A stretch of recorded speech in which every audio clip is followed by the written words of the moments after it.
Hey everybody, this is the Inside Handoff episode number 9. And, I'd say we are going to have a relatively quicker show for you guys tonight. We don't have quite as much to talk about. We got a few big topics, but generally we're just going to, I don't want to say blow through things, but, not quite as much to talk about. One or two big items, and then everything else is kind of small-ish this week. But of course, I'm your host, Johnny V, and it's truly a pleasure to be here with you guys wherever you are watching and or listening to us from. And joining us, as always, are my colleagues and co-hosts. Zach, how you doing this week? Prepared a little bit, I guess. I'm doing all right. I'm hoping not to have any technical issues this week. Maybe I won't turn my camera around or, randomly exit whatever I do. And I try to avoid all that. It's called I just woke up from a nap face for Zach. And of course, the third man in our broadcast booth. Jer, how you doing this week? I am fly like Ice Cube Trey for all my homie dogs out there. This is the stuff that makes me not want to come on here. Okay, we're going to just go ahead and apologize to everyone who just listened to that. And we will casually remind you that this is the kind of stuff we have to put up with every day from him. So let's move on. We're going to... I'll start dropping bars on you. Oh, boy. All right, we're going to break the huddle. And, what better one to start with than the bomb that was dropped on Monday night when the New York Times released some emails. We're not going to go too deep into the content of the emails because, of course, if you want to read what they were said, there are hundreds of thousands of people reporting on the contents. We're just going to talk about the ramifications and the response and blowback from this. And of course, Jon Gruden has resigned as the head coach of the Las Vegas Raiders. Who saw that coming? I mean, I expected he wouldn't see the end of the term as coach because he has not been doing very good. But he was, the team was off to a great start. They're running hot in a hotly contested division right now, and you kind of don't want to rock the boat when you're actually succeeding. And these emails literally just dropped a bomb on the boat. So what are your initial, like, obviously this came out Monday night, came out during the game Monday night, really. This dropped kind of out of the blue. We went from the emails being released earlier that day to he's resigning that night. It was the epitome of a snowball rolling down a mountain. It started off just as a snowball you'd throw at your buddies, and by the time it got to the bottom, it was an avalanche. So what's your initial reaction? Kind of walk us through the steps of the day. We obviously we're all in a group chat together, so we kind of know generally how things progressed from the time the emails came out to the time that Gruden got fired. So walk us through the process for you guys. How was your Monday?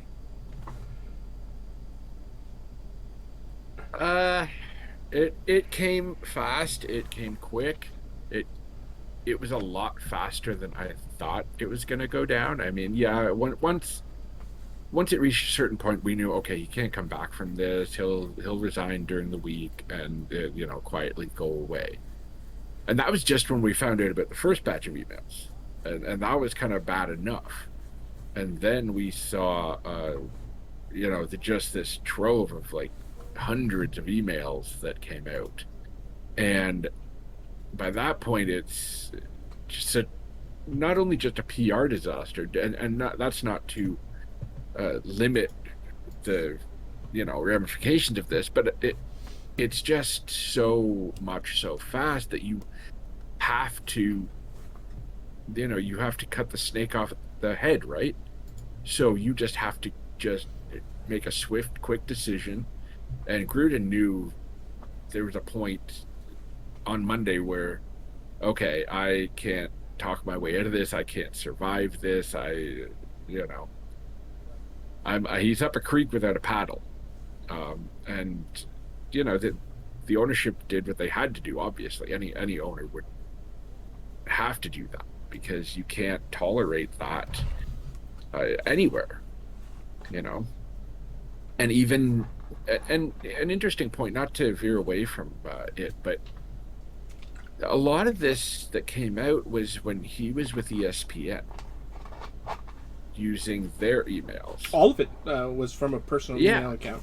So where was the quality control or the checks and balances on their end to just let all of this slip by under work pretense or whatever and just share? As far as we know, I mean, before we go too far, as far as I know, it was a personal email, not a company email, just his own personal email address while he was employed at ESPN, so it would be out of their purview. So it's a personal thing. Okay, I wasn't 100% sure because I heard, I got it mixed up where it was like, okay, he was with ESPN at the time, but it was a personal issue, I guess. Okay, but yeah, like you can't come back from that. I mean, the Bucks already removed him from the Ring of Honor.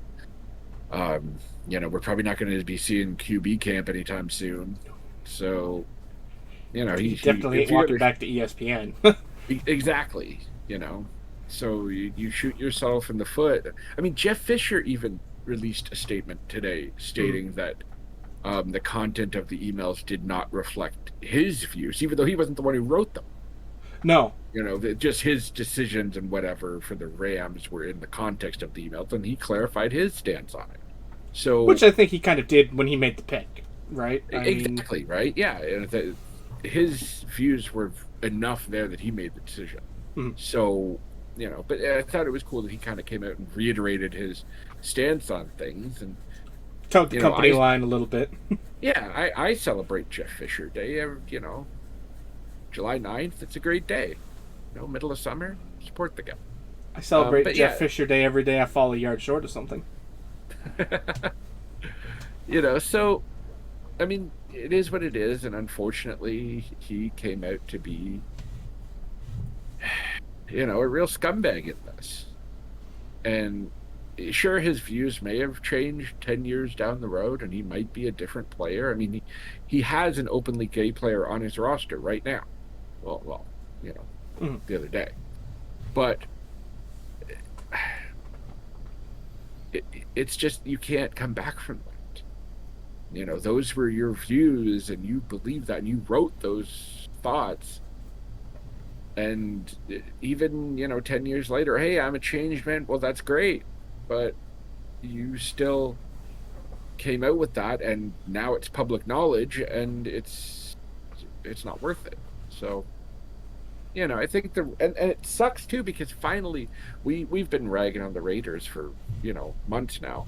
And it feels like they've almost turned the corner as a football team. And now this bomb gets dropped on them.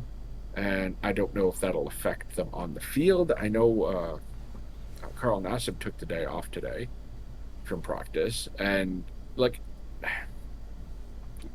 not to lessen the impact of everything that's happened, but it feels like it's almost an unnecessary cloud for the players. They don't need any of this. No. So they just need to focus on the field, and they're doing good so far. I mean, they're 3-2. Mm-hmm. So they've got a good team. They just need to focus and move forward. Everything's it's beyond their pay grade. Let's put it that way, for whatever's PR disaster that the Raiders are going to have to deal with for the next little while, and just focus on the field, keep doing what you're doing, and the results are there. They've got a good team, and you can't. What flew 10 years ago, and it, not to say it should have then, because it shouldn't have, but what you could get away with then, you cannot absolutely get away with now. And that's the world we live in, and either you adapt or there's the door. Jack, what about you? Walk us through the day for you. We started out with just a small story, and just ballooned into this crap steak for Las Vegas. So, I'm not gonna lie, I was at work. So, but I was listening to it, and like I had, I was listening to it in my on my headphones, and it was like right near the end of the first half, and all you hear is, well, Jon Gruden has now been resigned. More of this at halftime, and I'm like, wait, what did I hear?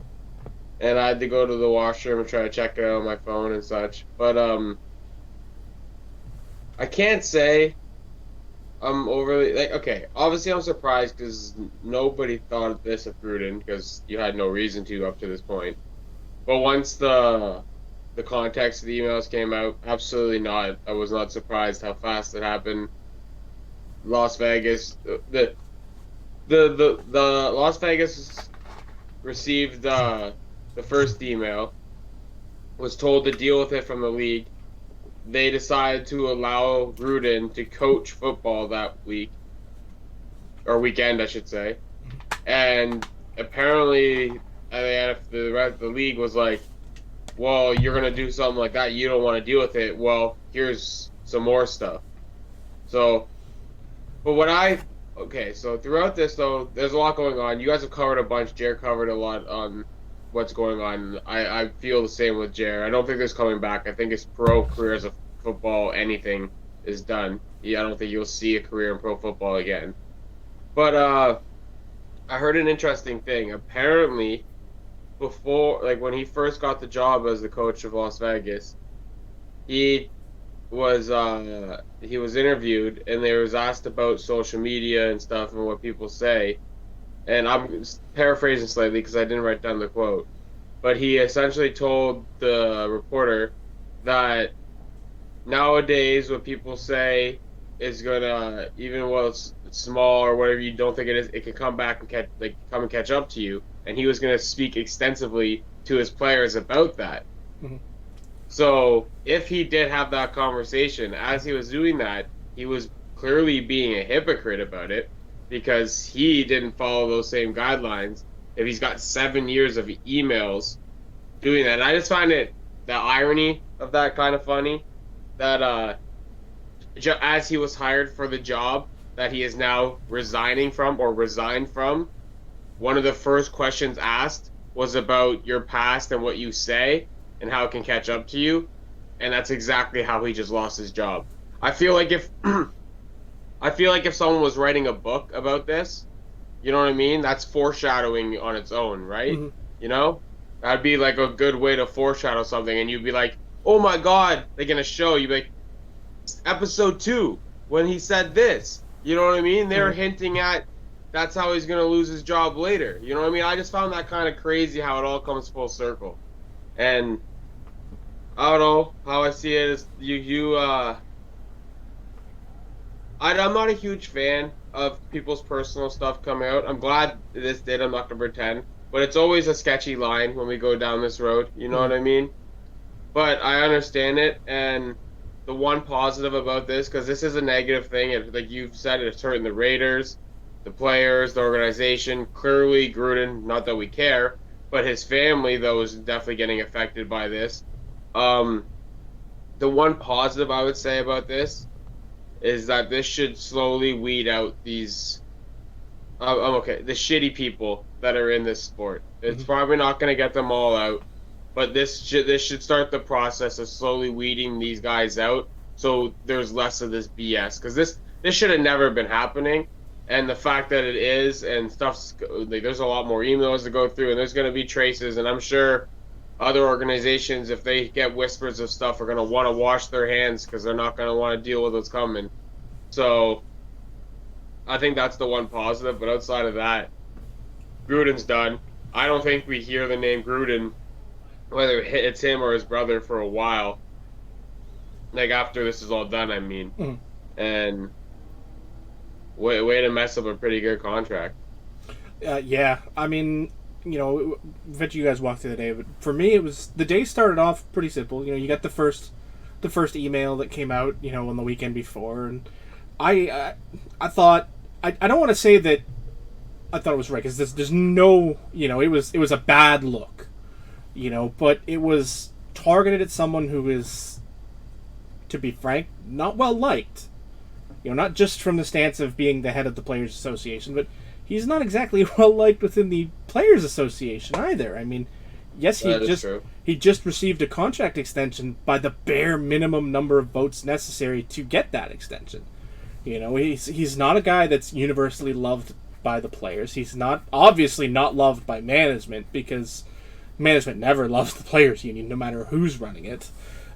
And, but at the time it looked, I don't want to say salvageable, but it looked like it could be moved past, a mea culpa, an apology, obviously a heartfelt one, an emotional one, a proper, go through, sensitivity training, the usual stuff you see in corporate America. It seemed sort of salvageable. And then you see more and more things start coming out. And then the league steps up and says, you guys are probably going to want to see these files we have from the Washington investigation 2 years ago. And then all of a sudden when the league starts cooperating, it's like, well, wait a minute. Why? The league has always kind of been cover things up. They've always been shady and working in the backstage, working in the dark. Look at things like Spygate and Deflategate, where those internal investigations are harder to get details on than an FBI capital murder case. And it's awkward to have the NFL being the ones kind of saying, like, yeah, you need to deal with this because there's more. There's a lot more. And you start seeing some of the contents and the things being said, and not just the racially insensitive stuff, but obviously, the homophobic stuff and the misogynistic stuff. I mean, he hit the triple header. It's not just one, which, like you said, it's a slippery slope when you start going down that road, and I agree with that wholeheartedly. And I know this is going to sound awful, but if we were to start erasing people from the history of pro football or pro sports in general who were, misogynistic or racist or homophobic or what have you, we're not going to have a history of sports pre-1980. We're just not. And it's a reality. Like you said, what's culturally appropriate 10 years ago is not today. The world is constantly evolving. So, yes, we can't erase the history. We just have to embrace the errors of the past and say, yeah, okay, that's wrong. Don't do that. That's not the way it is anymore. And obviously, the things you say in your past can come back to haunt you, especially in this era where emails can never be scrubbed and tweets are always out there and Facebook posts and, the stuff you say as an angsty, emotional 14-year-old kid can come back to bite you as a 22-year-old man. That's probably not right. But the comments made by a man in his 40s or 50s, or I don't even know how old Gruden is, in his 60s now. A guy in his 40s and 50s should definitely be held accountable for those things. And it's unfortunate in the most part, because I think he happened to be employed by the worst possible team for this to happen. Because, I take, the Raiders, they're a sad sack story, and we talk about them a lot, historically as being the franchise that, a lot of jokes are made at their expense. But if you historically look back at, at Al Davis and the way he ran his franchise, he hired the first African-American head coach. He hired the first, any coach. Brian Flores won the first Super Bowl as a coach of color. And, they've always been, the Raiders have always been on the cutting edge of, being, I don't want to say it because it has such horrible cover, but the franchise has always been woke. They've always been on the cutting edge, the bleeding edge, where, other teams are like, what are you doing? You can't. The Davises were like, screw it. If it gets me a W, let's do it. Just win, baby. Exactly. And I respect Al Davis. And, Mark has kind of followed in those footsteps as well, where, yes, the guy needs to learn how to get a haircut, but, he still runs his team phenomenally well. I mean, I think they had the first female in a position of authority as well. going back to when Jon Gruden was there the first time. They had a female executive vice president of something or other. I can't remember exactly which spot. I think it was like player development or something like that. But, like, that's not the franchise you want to be in saying these things. And it has blowback not just on Gruden. Obviously, his brother's going to be affected by this.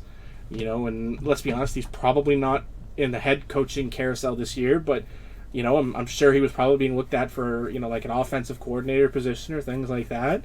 To try and see if there's anything still there. But, he's definitely going to get some blowback there. And even Tampa is getting some blowback on this just for having him in their Ring of Honor. And it just... It's a terribly unfortunate situation that, yes, needs to be dealt with. And I do hope this kind of starts to weed out some of that. I don't want to say old guard, but, the way of thinking. Yeah. I mean, like, if you want to be an old school coach, that's fine. But, think for today, not for 10 years ago. The world's different. But, we could keep going on this for as long as we can. But, it's a team that's definitely going to look towards its future. And I'm going to just go ahead and make a bold statement right now, because I think Mark Davis is the kind of guy to do it, not just to spite Gruden and his comments, but just to prove how not that way they are. I think Eric Bieniemy is probably the next head coach of the Raiders. That'd be cool. He's qualified. He's eminently qualified, and as a person of color, I think it not only does it tick a lot of boxes, but the fact he's overly qualified. Let's be honest. He should have been a head coach 3 years ago, and the Grudens they've never shied away from that, and I think he would bring an offensive system that would actually work with what we've seen, with the Raiders running this season. So I think that's where they're going to go. So let's move on to our next topic. And one more thing, to be fair, yeah. on the Bieniemy note, it's a good thing he did stay in Kansas City, because if he went to the Jets, he ain't seeing so many Super Bowls. Oh no! I mean, he's definitely he's been very picky about the jobs, but he's definitely eminently qualified to get a job somewhere, and I think this is probably where it's going to be, because it's a good situation, and B, it can stick it to the Chiefs. All right, let's move on to our next topic, and that is, if you're talking about a kicker, they've done something wrong, and this week, all kickers did something wrong. This might have been the worst week for kickers in NFL history. I know this was the first week since they moved the point after attempt. Back in, was it 2015? They moved it back? Somewhere around there. I think it was like 2015, 2016, something So like that. This is the first time since they moved the kick back that both 10 field goals and 10 extra points were missed in the same week. And obviously there was multiples of that, and it was just an awful week for kickers. We're going through the statistics now. Extra points, 6 were missed. Huh?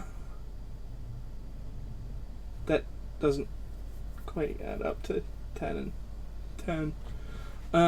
Anyway, you're the one who's saying the stats. Yeah, for some reason I got moved into statistics from week 17 of 2020. I don't know how. Because you clicked statistics from week 17, 2020. But I didn't.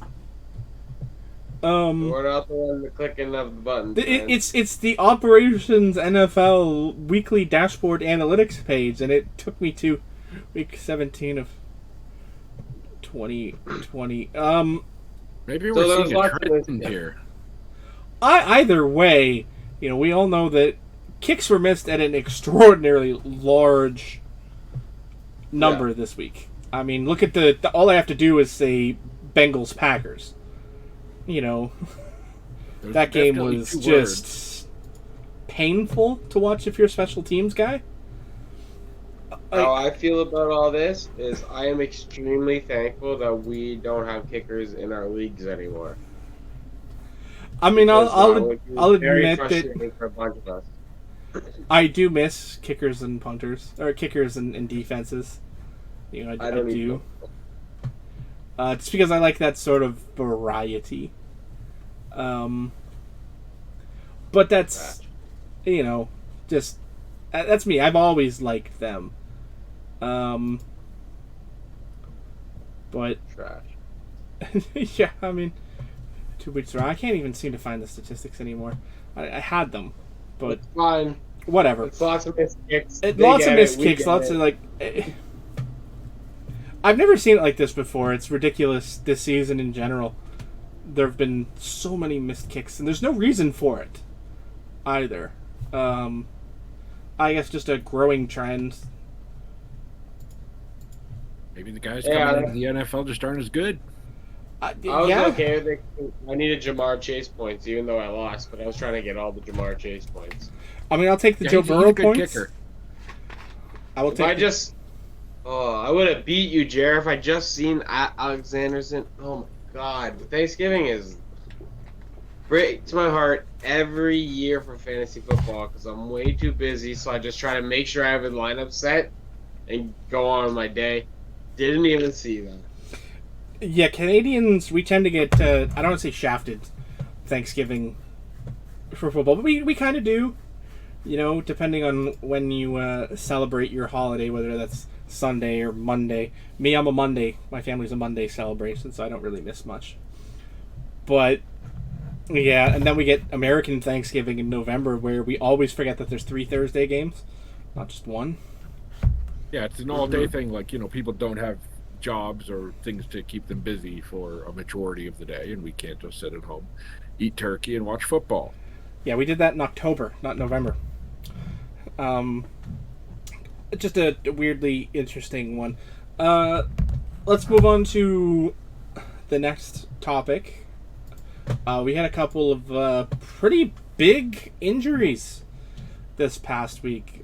JuJu Smith-Schuster and Clyde Edwards-Helaire both go down. And yeah. What do you think is the long-term effect of one or both of them as far as their franchises go?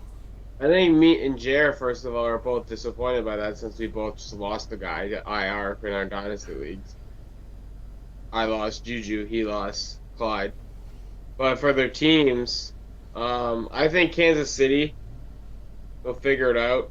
I think it hurts them a little bit in the receiving game because they're already, funny to say this even though they put up points, but for their standards, they're struggling.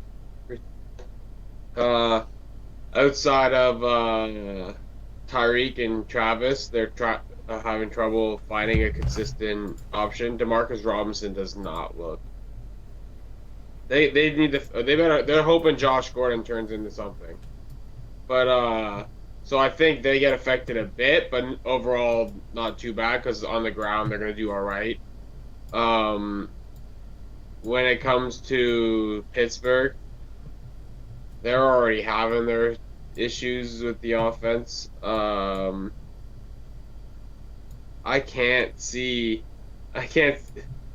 they're gonna have to move Johnson likely to the slot because James Washington can't cover. They take slot reps, which means they have Claypool and James Washington on the outside, and neither one of those dudes can get open in the middle. I like Claypool. Johnny is sure you will like him more than I do, but he's more of just like a one-on-one guy, throw the ball. Like I'm not saying he's bad, like terrible, but that's a specialty. It takes a special skill set to work the middle of the field. Yeah, they don't have like Juju can kind of do it, but they use him as a slot. Deontay is pretty solid at it. Deontay just has drop issues, but Deontay's pretty good at getting open 15 yards or so deep in the middle. Now they don't got that guy, and when they're already because they don't got time to throw it deep to Claypool, and they don't got time for James Washington to get open with his bad route running. I don't I don't know how that offense is going to function. Not, I guess the positive for you out of this, Johnny, is Najee is going to keep getting a lot of targets. I got Najee and Chase, so I'm actually pretty okay with this. Well, the negative I would say about that though is Najee is going to get a lot of targets, which means he's going to get hit. He's going to get hit a lot. So if he stays healthy, it's going to work out for you. But can we not say the word healthy? I have a Saquon Barkley to deal with, and I'm not happy about that. Hey man, if Najee gets hurt for you, you don't have enough assets for me. Never mind. Don't come knocking. I don't know, actually, I like Devonta Smith, he's alright. I'm not going to say I haven't swung that hammer at a few nails, but I may have swung that hammer at a few nails. But, sorry, what do you think, Jer? What's your thoughts? I think Kansas City is in an okay situation. I mean, they haven't really relied on the run game much this year. From a fantasy perspective, Clyde has been decent. He's had one really good week and then just, middle of the pack. They're just not handing the ball off that much. I don't know if they're just throwing it more because they're playing from behind. But I think it's going to be less of a negative for the Chiefs because they have enough offensive weapons where they can just plug and play a guy in there. So, yes, Clyde has special talents, but this year he's not showing them off enough to where they can just throw another guy in there and you're going to notice a difference. They'll hand the ball off 15 times a game and you get what you get. They're not winning games through the run game this year. So, does it suck? Absolutely. If he's on your fantasy team, yeah, it's terrible. He's a decent RB2. He's not a first round guy like we all thought he was last year. And as far as Pittsburgh goes, just another nail in the coffin of that team this year, really. They've got limited bright spots. Their offensive line is trash. I went off on the Steelers last week, but one of the few bright spots in this team just went down. That's an extra set of eyes on Claypool now. That's more reps for Najee Harris. These are good things in the short term, but the little engine that could, you don't know. So I think the expectations for the Steelers are so low this year by week 5, 6, that it's terrible, and they're gonna, like Zach said, they're gonna plug the other guy in there, and they just can't go over the middle, which is a functional problem on your offense. Even with JuJu there, the offense isn't connecting on anything right now. Ben probably has another injury this week. It was his ribs or his hip last week, and now it's just a disaster, and I feel bad for Mike Tomlin because I think he's got a streak going where he's had like consecutive 9 or 10 win seasons, and he's on like year 15 of them or something. And I don't see that streak reach in 2021. So, Steelers down, Chiefs middle of the road as far as their injuries go. They'll be okay, but I think the expectations for them are low enough that I don't think the injuries will deter people away from them. And luckily, it's not a serious injury for Clyde. He's only out a couple of weeks rather than a torn ACL like they had feared. So, yeah, injuries are not fun. No, they definitely are not. I think short term. The bigger effect is on Kansas City, though. They did IR Helaire, so he's out at minimum 6 weeks. But I think the fact that he was just finding his rhythm again this season, is extremely detrimental to that team because they don't have anyone to step up to that. They're out there looking at I don't want to say scraping the bottom of the barrel, but they're out there sort of looking for a quick fix Band-Aid, and San Francisco's already used all of them. Hey, they've got Frank Gore's kid, don't they? I have no idea. Isn't he in college though? I don't know. I was checking their depth chart. They've got Derek Gore. Is that him? They have a Derek Gore, yes. I don't know if that's his kid, is it? I have no idea. He was on the practice squad for the Chargers before being signed, and now they've got Jerick McKinnon and Daryl Williams. So, God dang it! I don't know about that. I mean, if Jerick McKinnon can turn into like the what we thought he was going to be like 4 years ago. I was going to say, if he could turn into like one of those miracle backups I had last season, that'd be great. I'd be all for that, But yeah, I mean, I think JuJu getting hurt doesn't hurt Pittsburgh as much because they're already in a bad way in so many different ways that this is just another brick in the wall for Pittsburgh. It's not. I love Fleetwood Mac.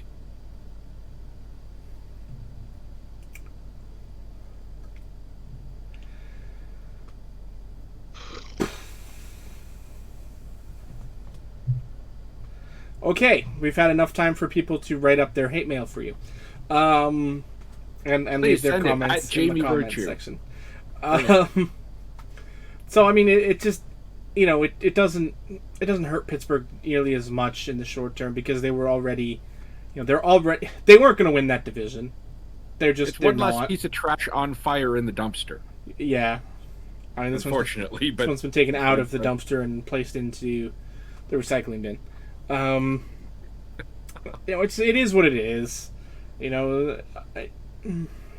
Pittsburgh's in a bad place. They're in a tough division that is very likely going to be won by Cleveland this year. I don't really see any of the teams in that division giving Cleveland a hard chase. But we'll have to wait and see, I guess. Pittsburgh has this weird ability to bounce back when you write them off. That's when Pittsburgh plays their best. So I don't know. Maybe this actually helps them. We'll see. I already got one more story comment thing to talk about now, and we've seen the way the deal with England has been playing out with the NFL, and let's be honest, they have been getting short shaft with quality games being played in England, continuing this week with the not so quality Dolphins Jags game. Like, yikes. I mean, when the Jags started playing their home games over there as a frequent visitor, that was a good thing. And then the Jags became the Jags again, and people realized they stink, and now we're shilling them off on England because their owners own a soccer team and stadium, and it makes sense. Why not? But the NFL is now looking... They own something else, too, I think. I don't know. I heard something about that on the internet. Yeah. We don't talk about that on this show. That's a nope. We don't chase those rabbits here. Those elite rabbits.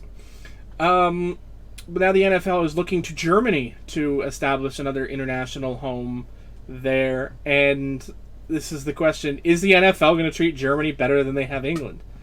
England has historically gotten bad games. They might get one good game every 3-4 seasons, but for the most part, they get bad teams playing bad matchups. I think the Dolphins are. I think the Dolphins are the best team that's played in England in the last 2 years, or last two go rounds. Because they didn't have games in England last season due to the pandemic, but prior to that, they weren't. I think we got a little bit better games because they're not tied to Jacksonville the entire time. So it won't be Jacksonville versus Jacksonville versus Jacksonville versus. It'll be two teams versus, so they have a better chance of getting a better game. That's my opinion on it. Outside of that, man. I think that each... I don't want to say each country, but each sort of city, because they've kind of established home bases and home cities, and now it's Tottenham, home of the Hotspur, hosting the NFL this year. But each country has kind of gotten their de facto home team. The international series that was played in Toronto, obviously Buffalo was the home team. Jacksonville has kind of filled that role in England, as has Detroit. They've hosted a lot of games over there as well. They're pretty much the home team when Jacksonville's not playing in the game, kind of thing. So I guess the question is, who is going to be the German home team? They kind of, I don't want to say pick a franchise, but they kind of stick somebody in that spot as sort of the de facto home team so that the fans have a team to cheer for. It helped Jacksonville. Oh, Arizona. Yeah. Right, John? Right, John? It's going to be Arizona. Just send him over there, and Kyler Murray gets lost on the German transit system. It'll be a lower team that doesn't because in my opinion, I don't believe it will be like a New York Giants or Jets or nowhere because they make too much money off their home games. You'll never see Dallas over there. Oh God, no! But They're America's team. Exactly. Maybe. Dallas isn't going. There's no chance Dallas is going. So I think it'll be somewhere that has trouble drawing the home crowd. Yeah, and so Carolina already gets ignored again. Arizona. So Chargers. Yeah, maybe one of the team like that. Yeah. That. I mean, I don't think they're going to pass up more light, but doesn't really get it. I don't think, obviously since the Chargers moved to Los Angeles, I don't think they're having quite as much. Yes, they're kind of weird de facto road games, but they're still filling the stadiums. It's just mostly with fans cheering for the other team for some reason. The Rams get a lot more love in LA than Chargers do. But I think that's because they're historically a Los Angeles team, right? I mean, the LA Rams were a thing for so long that it's a bit more ingrained in the culture of the city. Kind of like the Raiders would have been. No, but that's what I was saying. I think it'll be a team, I'm not saying necessarily a bad team or something, just right. A team who's not going to miss the home crowd. Okay, financially that's yeah. I mean, I think that's why it won't be the Chargers, because they lose the home field advantage, but they still pack the stadium enough that they'd be losing money playing games overseas. But I think Carolina's a good shot for this one. They're a team that's both struggling to fill their stadiums on a weekly basis, and they are not very good, but they do have a marquee player to hang the marketing around. Having Christian McCaffrey as that stud horse that they can build around, you get McCaffrey, but you got to watch the rest of the Panthers play. So I think that makes sense. It's kind of like when Detroit was the team going over a lot. They did that with Megatron, with Calvin Johnson, pushing him in England, and then Jacksonville. But they had the cons, so they didn't really need that quite as much. But I think Carolina's a good shot for being that team to play their games as the German team. I agree. That's a good shot. Right, we got that. Yeah, I think it's time to move on to the next segment. We are just breezing through. We're making good time. And it is now time for us to drop some Dynasty Dimes. Yes, indeedy, as we get further and further into the season, it gets harder and harder to find, players to pick up off the waiver wire. But as always, there are players to keep your eyes on, whether that be in Dynasty or Redraft or both. And we like to give you guys a sample of someone to target this week. We have a benefit because it's after initial waivers have processed. So, if your league is big up, then you kind of have to look a week ahead. But, obviously we can't really predict that kind of stuff nearly as much. But who is sitting on the waiver wire right now that you are high on? Who wants to go first? Oh, well, we mentioned his name earlier already. That's why I was kind of disappointed when you did. But I think Daryl Williams, Kansas City's running back, is a solid pickup. I don't think he's like an RB1 or something like that. But I think that gives you some depth and a solid flex option. And he doesn't have the same appeal as like Clyde did because Clyde is better to get overall touches, and I think they'll split the touches with McKinnon. But I think he's more likely to get red zone touches than Clyde was because he's a little bit bigger and he runs with a little bit more power. So he might be able to snag you a rushing touchdown while still getting 10 rushing attempts for 40-something yards and a couple receptions for like 30 yards, 34 reception for 30 yards. That's my opinion. Jer, who's your guy? My guy is Khalil Herbert because obviously David Montgomery is down for a little while, and so Damian Williams took over, but it's not a bell cow situation, and they are splitting reps for the most part. I mean, Williams is the lead guy. I put that in quotation marks because as far as 7 hours ago, he was limited at practice by foot and knee injuries. So he's not even 100%. So you bring the rookie in who's reliable, who is good enough for the role. I mean, the Bears have a good line for the most part. Yeah, they're okay. Rushing, they're okay. Passing, yeah. Pass protection, they're the shits. But run blocking, yeah, they're pretty good. So, I think Khalil Herbert is a guy who's more than likely on your waivers, and check him out, plug him in as a flex. What the heck? I think there's a lot worse you could find out there. The upside is there. He produced last week, overproduced his projection. So I think, hey, what the heck, He's available, he's in a good system, and he's surrounded by a bunch of hurt dudes, so he's going to see the ball a fair amount. Give it a shot. And that brings us to my waiver wire pickup, and a lot of the things Jared just said are also sort of applied to this guy, but it's DeAndre Carter. Wide receiver running back in Washington.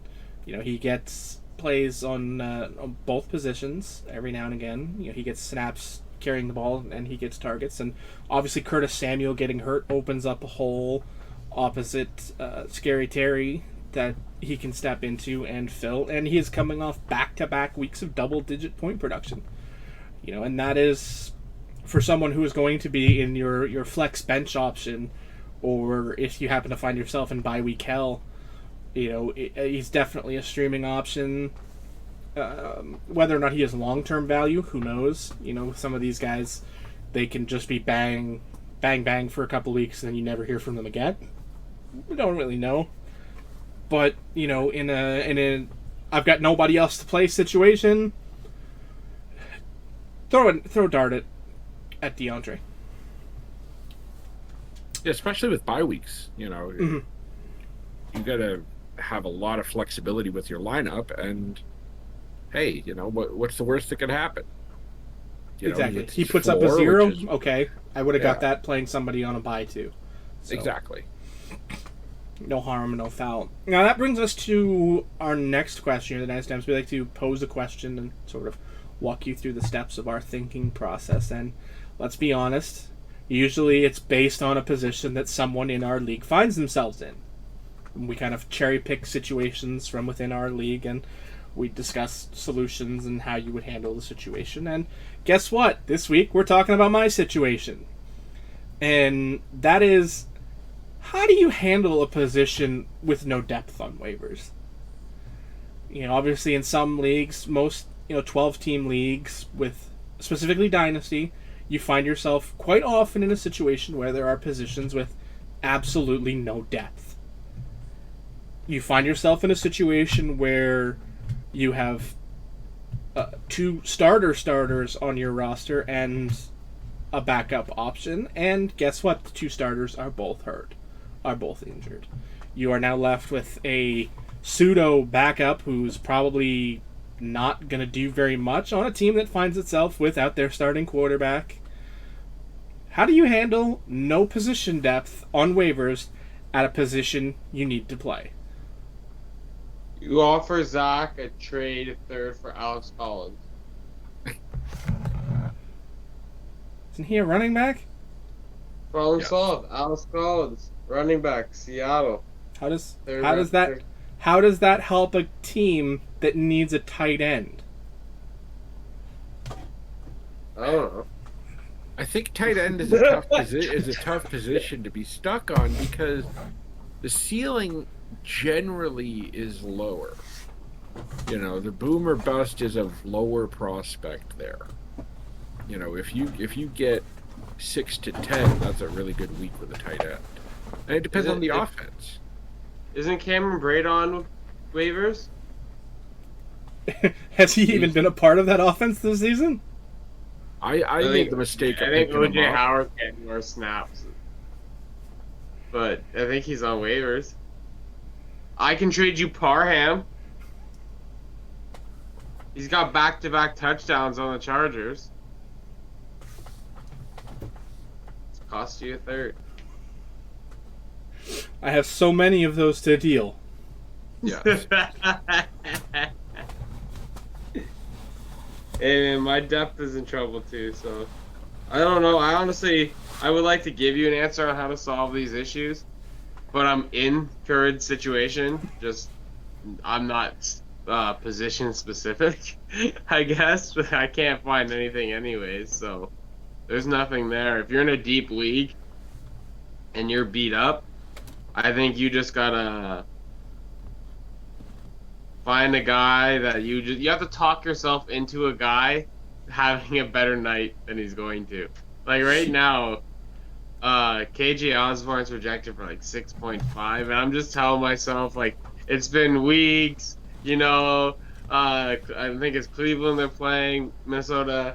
And Cleveland's got a good defense. They're gonna be all over Thielen and Jefferson, so you know KJ Osborne is gonna get opportunities that he doesn't always get, and yeah, but like. I think you're just in that spot, man. I don't know if there's a way to solve that issue, because if there is, somebody leave that message in the comments, because me and Johnny are struggling right now. I am in a much more painful situation. Obviously, the tight end is. We talked about it earlier, where if there's a position you don't want your starter to get hurt at, I said tight end, and now here I am in that situation. Gronk is out with the ribs. Hopefully, he'll get healthy and play. That'd be nice. But Didn't you say you have Everett? I do have Gerald, yeah. But he's the backup. Well, you have something then. Okay, but he's the number 2 tight end on a team without Russell Wilson. Who's their number one? Is Will Dissly the number one there? I mean, I'd say he's been involved in more this season, I think. But I honestly don't know. I think that's just more familiarity with Russ. I mean, Remember, Russ is not playing. also true. So I mean, we kind of have to So sit it could and be a hope. crapshoot. The entire offense could be a crapshoot. It absolutely. It's just one of those tough situations. Gino actually You know? might just go to the tight end because it's a safer Safety option. blanket, yeah. So I mean, it's a tough situation. When your starter gets hurt and then your backup, who is actually a good player, Dallas Goedert is my backup, who has now tested positive and is going to be out at minimum 10 days. Thanks for that. And now I'm stuck with Gerald Everett as my starter with no backup option. My backup option is play a 0 and hope that Keldar has bad luck. Oh, you're play. I'm still projected to lose because of that. And bite the bullet. Now, and granted, lose. it's 1 point projection, so that literally is meaningless. But still, I'm in a Yikes. rebuild year right now, and I am projected to lose by 30. Don't give You me mean- this 1 point projection garbage. I don't You want mean to hear Najee? it, okay? I should be 1 game above 500, but no, I had to play against one of 2 teams in the league that happened to score more than 131 points, which is what I scored you last mean- week, and still lost the fucking game because the guy I played against put up $150.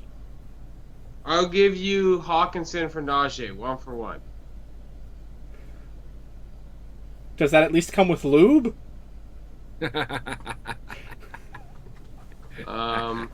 Yeah, what's your address? I can get it at Amazon to you. Okay. Obviously, it'll be a cold day in hell before I make that trade. I'll take the L. Well, remember, I'm the guy who missed the playoffs in a redraft year. We did 2 quarterbacks because I was too stingy to bend myself over and take an L. And took an L that cost me the postseason. Oh yeah, the dude's a cake quarterback from me, man. Well, I tend not to participate in my own trade rape. But I digress. So that's going to do it for Dynasty Dimes. There are some positions and depth that you will find yourself in where your only hope is to pray that Geno Smith likes Gerald Everett. I think that's a lock. Their names do sound similar. Yep. Maybe that will help. Now let's move on to... That's going to do it for Dynasty Dimes. Let's move on to the booth review, where we only have one topic to talk about. And that is a team that played near perfect football. No turnovers. A quarterback who had, I believe he finished with 400 plus yards. And threw for, I think, 3 touchdowns. Something like that. Obviously, I'm talking about the Cleveland Browns losing a heartbreaker last week where they played nearly, I don't want to say perfect football because obviously that is a thing you can do, but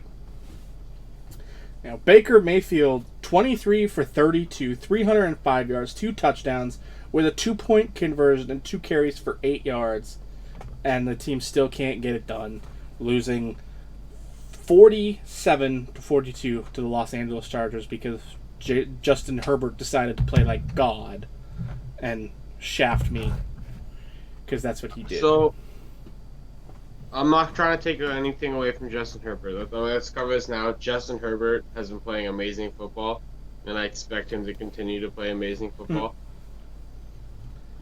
Their coach and going for it consistently on 4th down and having all that confidence in Justin Herbert and the rest of that offense, I think that should be talked about a little bit more, not just between us, just overall around the league. That is a huge component and reason why they are winning these games. Again, the players are getting it done. Justin Herbert's played great. Eckler's played great. Williams has played great. Keenan's been playing Keenan-like. But that trust, like, it takes a different level to go for it on 4th and 9 was it against the Chiefs, and then the next week go for it again on 4th and something on a big opportunity, and then I think last week they said they went for it like on 4th down like 3 or 4 times against Cleveland. To consistently have that confidence in your team. 3 for 3 on 4th down efficiency. 3 for 3. See, that's to have that confidence and them not like to have the confidence and not only have it, them continue to produce. I think that is the biggest. If they don't do that, I don't think they beat the Chiefs. If they don't do that and he doesn't have that confidence and they don't succeed, I don't think they beat Cleveland either. Like you said, Cleveland almost played perfect. In all statistics but one that I'm looking at now. They just didn't go for it on 4th down like the Chargers did. And I'm not trying to say that's a problem. I don't think Stefanski did anything wrong in that. It was actually efficiency. They also tried 4th down 3 times. Only they were 1 for 3. See how and it comes down like so.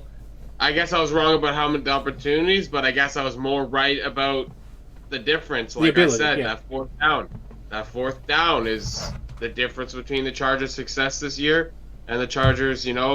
Could be down 2 more games, and we're talking about like Herbert playing well. They're playing well, but it's another one of those years of what the Chargers could be, and they're just slightly not getting it done. That 4th down, it's a huge deal right now. I think another statistic that is completely relevant in this is that the Chargers were 100% in the red zone for red zone. 4 drives in the red zone, 4 for 4. There. Cleveland, 50% in the red zone, 3 for 6. I could be wrong, but I'm pretty sure Herbert has 1 turnover in his career in the red zone, something silly like that. I may be wrong, but it's a very low number. that team offensively is special.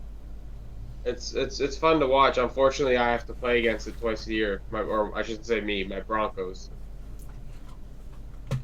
What's your thoughts, Dare? Yeah.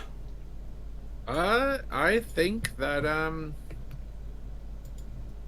things went bad for the Browns, and it, like Johnny said, it's red zone performance. You know, you can't march the ball down there and not come back with points on a consistent manner. You're not going to win the football game. I don't care how good your other stats are. You have to put points on the board consistently, especially against a Chargers offense that is loaded right now and just firing on all cylinders. They've got one of the best quarterbacks in the league right now. They did put up like 40 points. Yeah, but like that's the thing. Like Johnny said, you need to consistently perform in the red zone. So hold on. I'm not saying you're wrong. You're probably right. So is that more of a negative on the Browns, or is that just more of a you praising how good the Chargers are, that you can't sit there and have 40 points and feel comfortable? Because that is, I think that's praising the Chargers, because there's not many teams you could do that against. Realistically, I agree with you. I agree with you. The Browns are a good team this year. They've just been caught in some really bad situations, like the Chiefs game. You know, Chiefs come from behind and beat them. You know, so it's just a matter of bad luck and injuries for the Browns, and you know, the Chargers just being one of the best teams in football and being consistent about it. You know, they get where they want to go, and they put up points on the board. And if they put up more points than you, they're going to win the football game. So, I agree. Poor Browns. They're so good, and they're just in the middle of all these other good teams. The AFC is just firing right now. Like, there's so many good teams in the AFC. I'm excited for the playoffs. It's going to be cool. Oh, yeah. The bad luck Browns continue, only now it's actually legitimate bad luck, not just they suck. Yeah, they're not a bad team. It's bad luck. Yep. All right, that's going to do it for the booth reviews. Now time to move on to the 2-minute drill, where we hand out our weekly awards. This week we're just going to do the MVP and the What the Fudgesicle award of the week. We're going to, of course, start with the MVP. I'm going to go first because we've just finished talking about him. Yeah, let me go last. Sorry. Okay. Hey, you want to go last? You go last. I'm going to give it to Justin Herbert. Not exactly efficient. I mean, 26-43.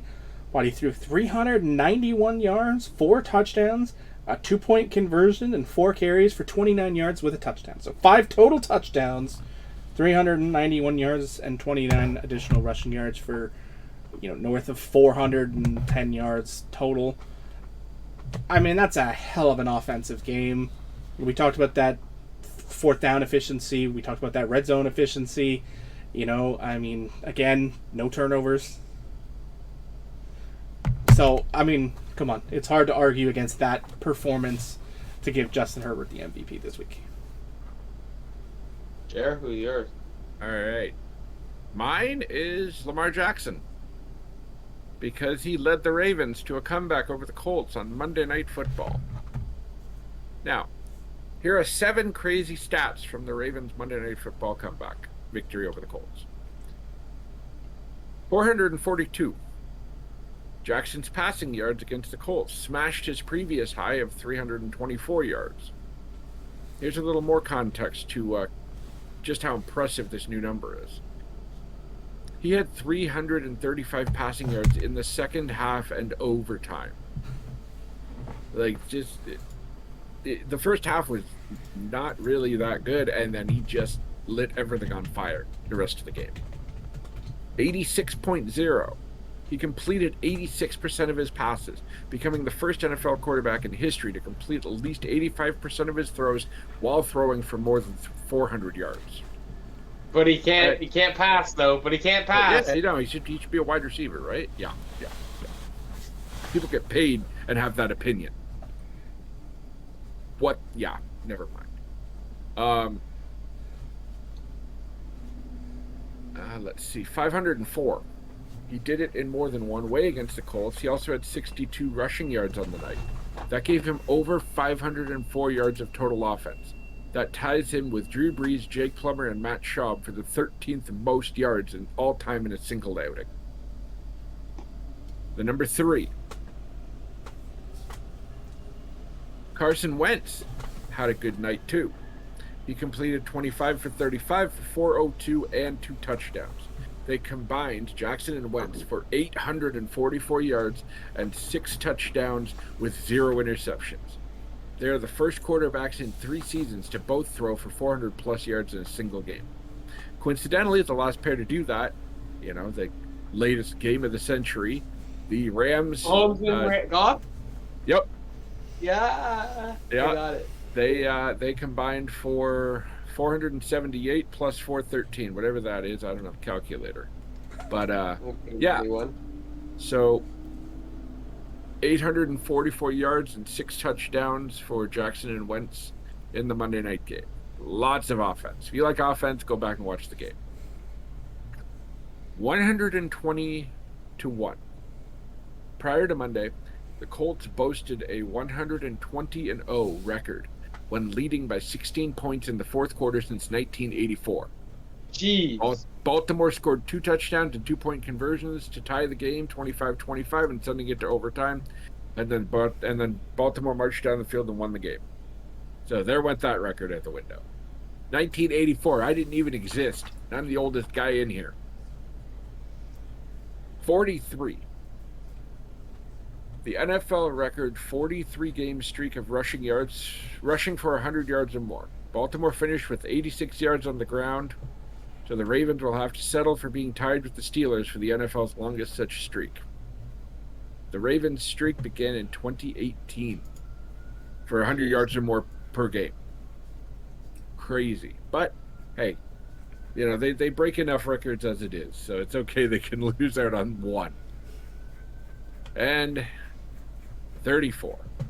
That's how many wins Lamar Jackson now has credited to him as a quarterback in his career.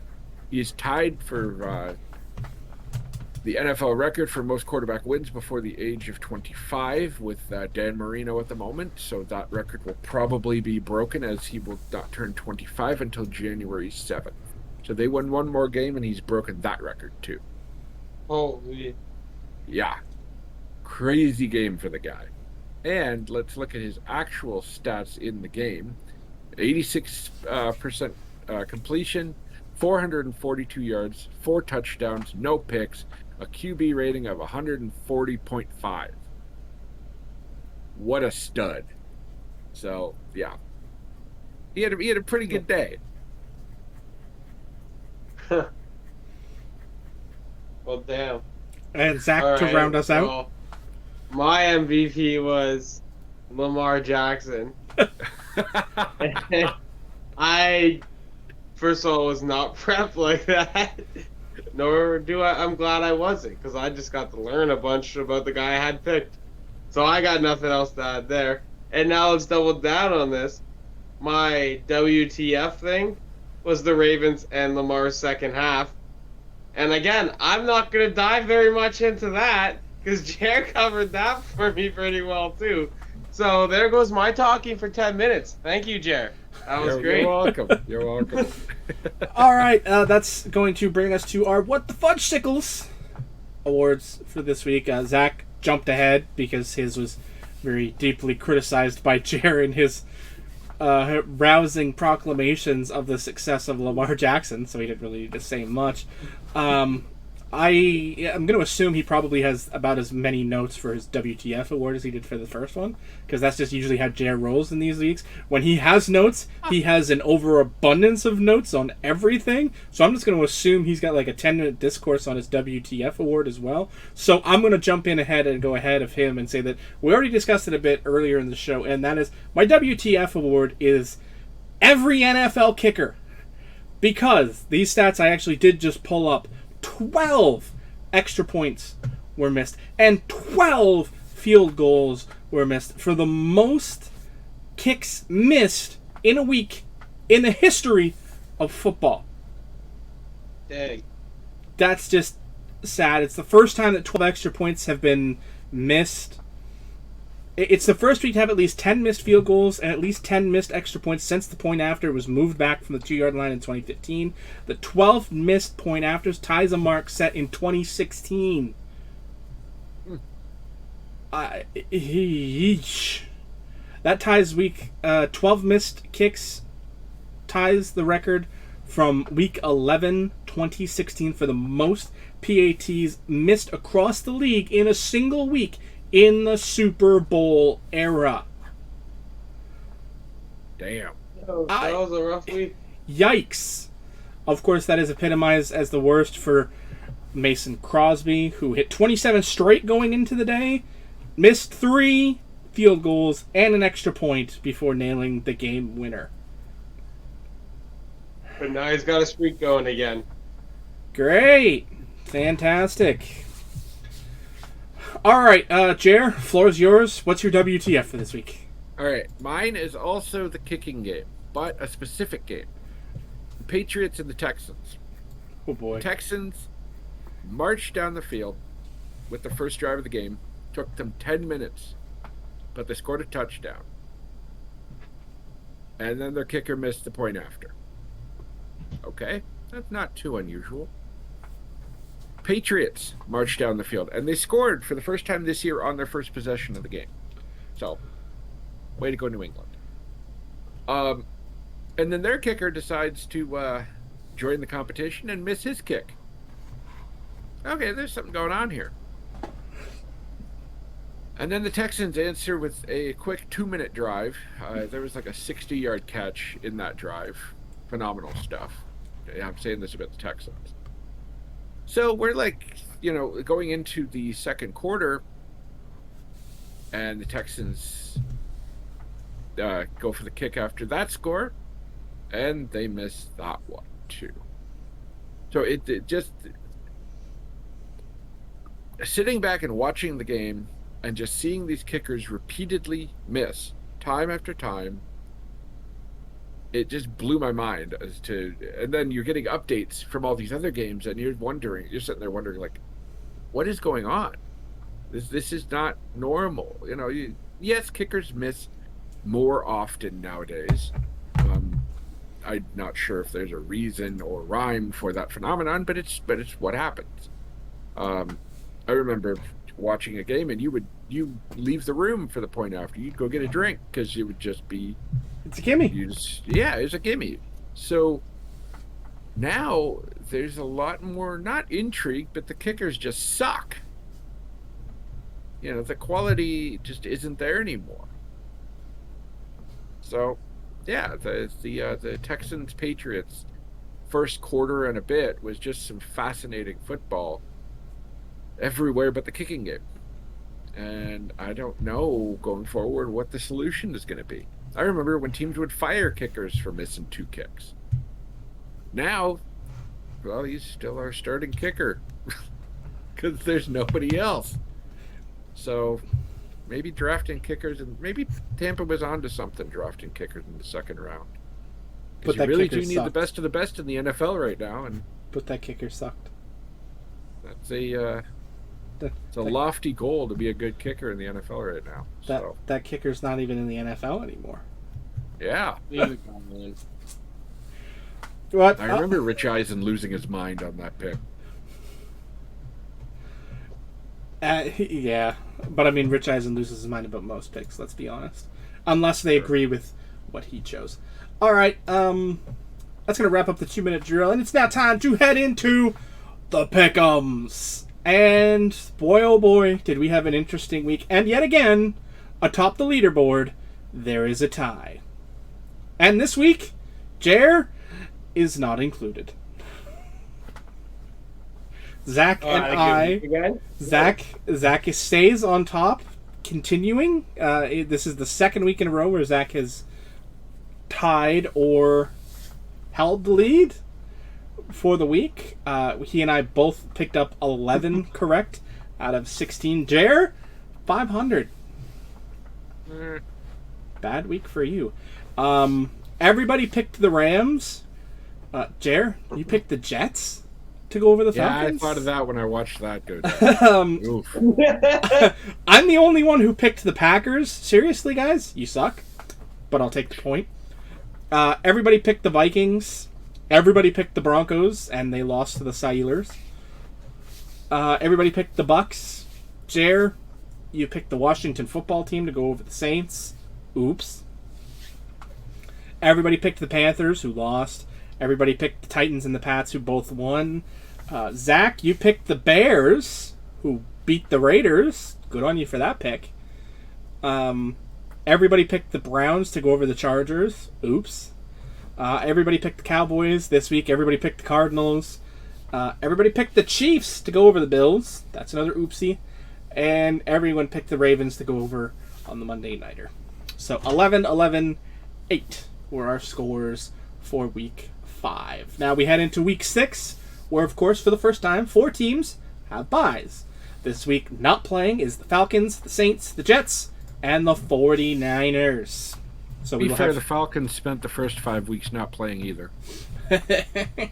Trust me, I know about these buys. I got so many guys out. This is rough. Yeah, it's not friendly. I'm losing Kamara, so that's the big one for me. But I saw a stat that said Matt Ryan has thrown 8 touchdowns and 0 picks and over 800 yards in his last 3 games. Yeah, he always sneakily goes under the radar. The team he does well. Numbers. Everybody else stinks, and he's just quietly having good campaign. Like, I'm not the problem here, guys. Right? All right. Well, you're paying me like $40 billion. It's not my fault that I control like 60% of the cap. Mm-hmm. All right, let's move into this week's pick'em. We'll, of course, start with the Thursday Nighter tomorrow night, or tonight. Obviously, when you'll be watching this, or has already happened, depending on when you're watching and or listening. We have the Bucks. Morning. We have the Bucks versus the Eagles. To me, this one is elementary, my dear Watson. The Buccaneers are going to beat the Eagles. Zach? Yep. Bucks. Jer? The Buccaneers. Indeed. We go back to Tottenham, home of the Hotspur, as the Dolphins host the Jags in this game. That's unusual. Usually the Jags are considered the home team in these events, but not this time. Dolphins, Jags. I'm obviously going to take the Dolphins because the Jags... Yeah. No. Zach? I'm taking Dolphins because, one, their cornerbacks are way better. And now Jacksonville doesn't even have DJ Chark. They're not going to get it done in the passing game. And Jer? I want to say the Jags will eventually pull one out because it's not like they're not putting up points. But I think the defense is just not keeping up with teams. And I think the Dolphins are going to win. And, I remember one time I had a Hotspur, but the doctor gave me some cream and cleared it right up. That's fantastic. All right, next game up on the schedule is one of the longest-running rivalries in professional sports. I'm talking about that hot NFC North rivalry with the Green Bay Packers and the Chicago Bears. Again, this one is relatively elementary to me because A, they're my team, and B, the Bears are hibernating. Yeah, I take the Bears last week, but I'm not doing it again this week. So we got 2 Packers. Jer? Yeah, the Packers are going to win. All right. Aaron Rodgers shaved and all of a sudden became a decent quarterback. All right, next up we have the Cincinnati Bengals and the Detroit Lions. Continuing a bit of a streak, I'm going to again pick the home team, Cincinnati. Zach? Who was it again? Sorry, Cincinnati and who? Detroit. Yeah, Detroit's already a bad team, and they're banged up on their O-line. Cincinnati. And Jer? Luckily Burrow's injury wasn't that serious. He had like a throat contusion or something. He did. Weird as far as a football injury goes, but I'm glad he's okay, and he's leading the Bengals to victory this week. Indeed he is. All right, next up we got the Texans hosting the Colts. This game breaks the streak of home teams to be picked because the Texans couldn't win an arm wrestling contest against a 12-year-old. I'm taking the Colts. Zach? Yeah, I'm taking the Colts. They played good football against the Ravens. They're going to carry that over to a bad team. And Jay? Yeah. If the Colts can play neck and neck with the Ravens, they're going to demolish the Texans. Epitome of a trap game, but I don't think they're going to fall into it. I don't think the Texans are trapping anyone. Speaking of trap games, the Los Angeles Rams host the New York Giants. If Saquon was healthy and playing in this game... not a chance.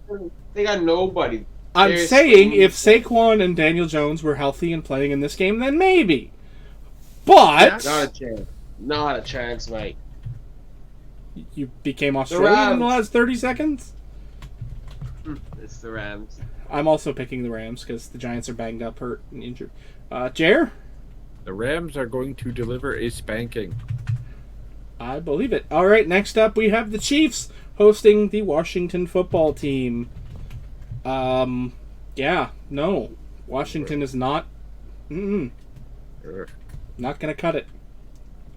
This game doesn't sound fun at all. It does not. I'm obviously taking the Chiefs. Zach?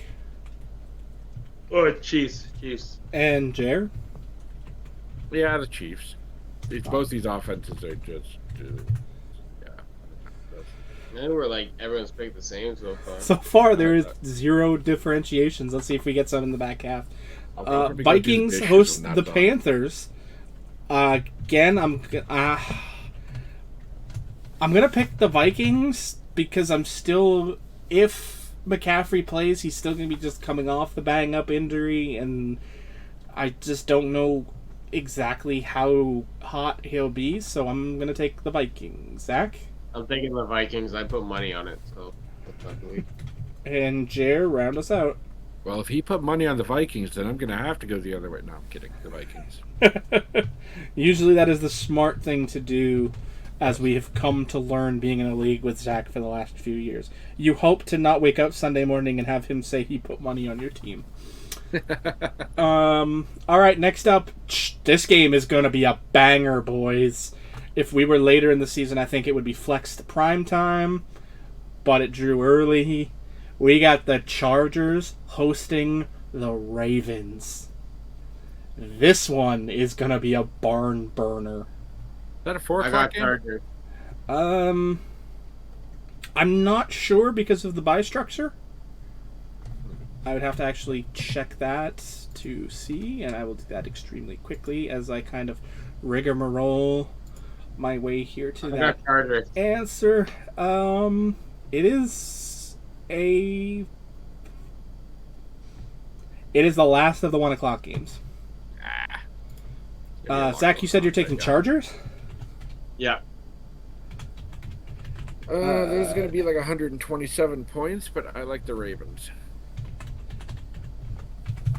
There is this evil part of me that wants to pick tie. Because I think this is going to be a gunfight at the OK Corral.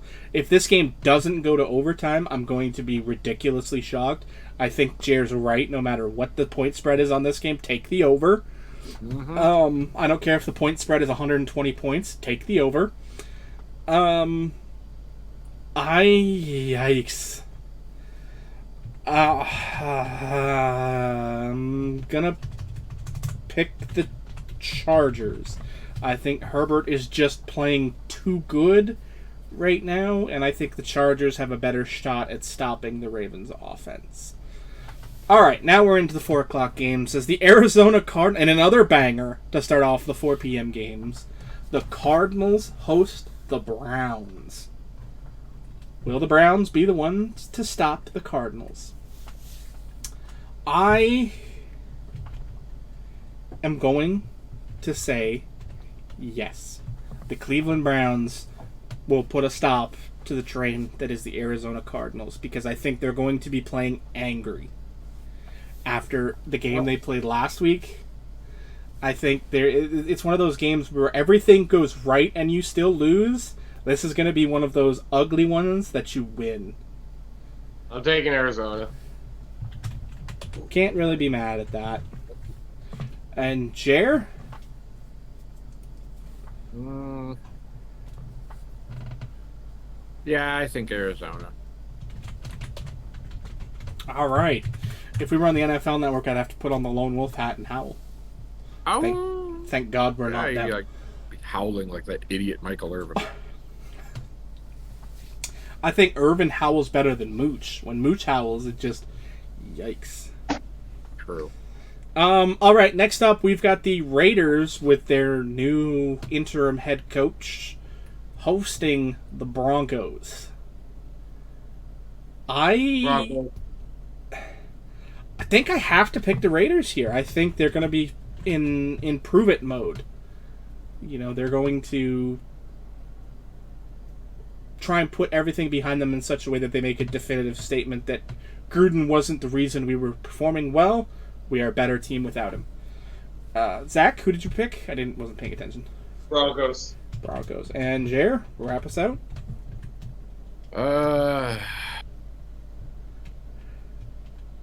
Yeah, Broncos are going to lose. All right. Next up, normally this would be a good game, but this year I don't think it's going to be as good as it should be. America's team hosts America's least favorite team, Cowboys versus Pats. I'm going to take them boys. Yeah, I gotta take Cowboys. And Jer, you going to take your boys?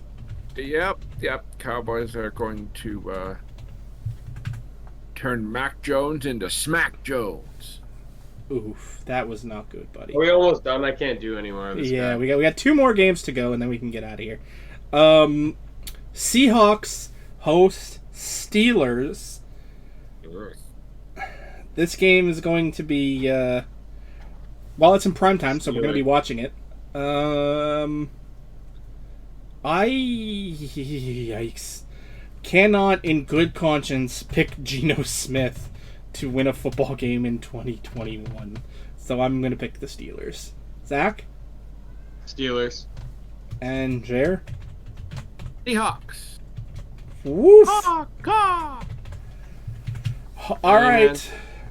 Let's get this out of here. I'm done. I'm going to kill him. Thank God the Monday night game is going to be a good one, folks, as the Buffalo Bills host the Tennessee Titans.